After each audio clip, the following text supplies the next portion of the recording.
சாய்ராம், நமஸ்காரம்.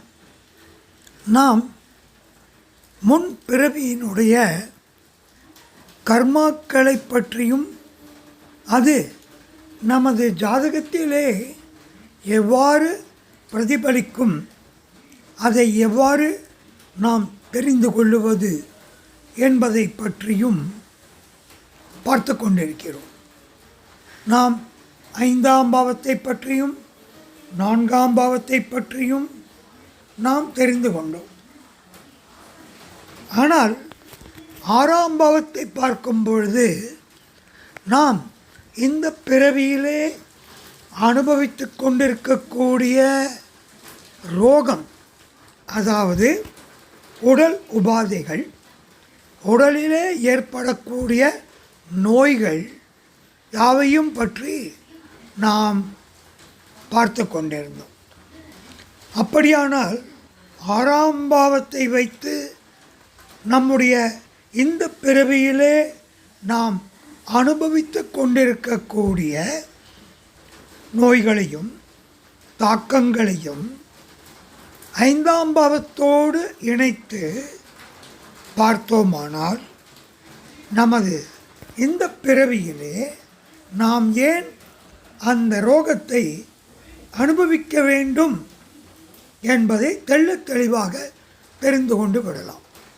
நான் ஏற்கனவே சொன்னேன், ஒரு காரியம் நடக்கிறது என்று சொன்னால் அதன் பின்னால் ஒரு காரணம் நிச்சயமாக இருக்கும்.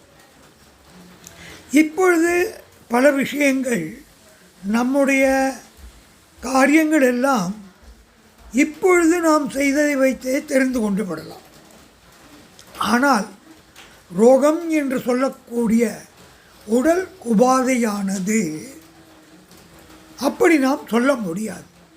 இந்த பிறவியிலே நாம் செய்த பலனுக்காக அந்த ரோகமானது வரவில்லை. அப்படியானால் நம்முடைய முந்தைய பிறவிகளிலே நாம் செய்த கர்மாக்களை பொறுத்துத்தான் அனுபவித்து கொண்டிருக்கிறோம். இதனை வைத்து முன்பதிவிலே ஒருவருடைய கால்களிலே ஏற்பட்ட ஊனங்களை பற்றி பார்த்தோம்.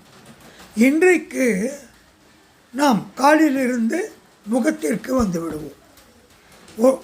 எல்லோருக்குமே எல்லா அவயவங்களும் கடவுள் 100% நல்லபடியாக படைக்கவில்லை.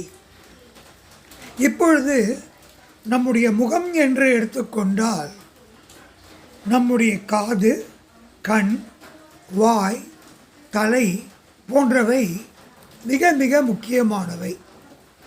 அப்படி இருக்கும்பொழுது இன்றைய தினம் நாம் கண்ணை எடுத்துக்கொள்ளுவோம். நேத்திரம் என்று சொல்லக்கூடிய அந்த கண்ணானது நமக்கு எவ்வளவு முக்கியம் என்பது கண் தெரியாத ஒருவரிடம் போய் கேட்டால்தான் நாம் புரிந்து கொள்ள முடியும். கண் பார்வை என்பது ஒருவருக்கு முழுமையாக தெரியாமல் இருக்கலாம், அது பிறவியிலிருந்தே தெரியாமல் இருக்கலாம், அல்லது கண் பார்வையானது முழுவதுமாக தெரியாமல் அவருடைய ஒரு சில வயதுக்கு அப்புறமாக அது தெரியாமல் போயிருக்கலாம், அல்லது கண் பார்வையானது பகல் நேரங்களிலே நன்றாகவும் மாலை நேரங்களிலே தெரியாமலும் போகலாம்.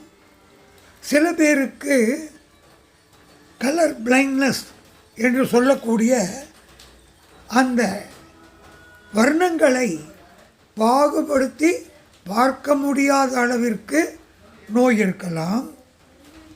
இவை எல்லாம் ஏன் வருகிறது?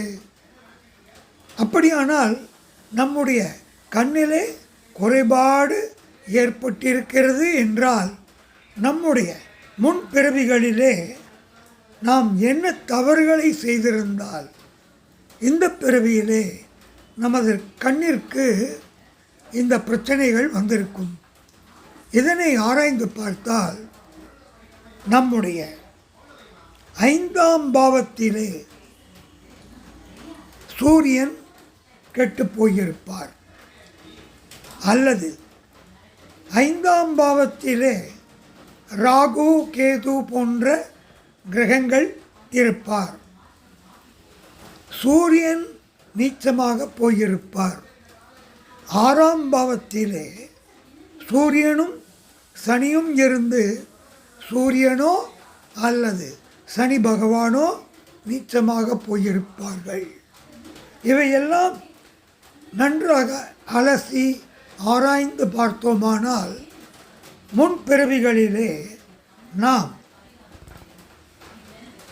அரைகுறையாக மருத்துவம் தெரிந்து அடுத்தவர்களுடைய கண்ணிற்கு தீங்கு விளைவித்திருப்போம்.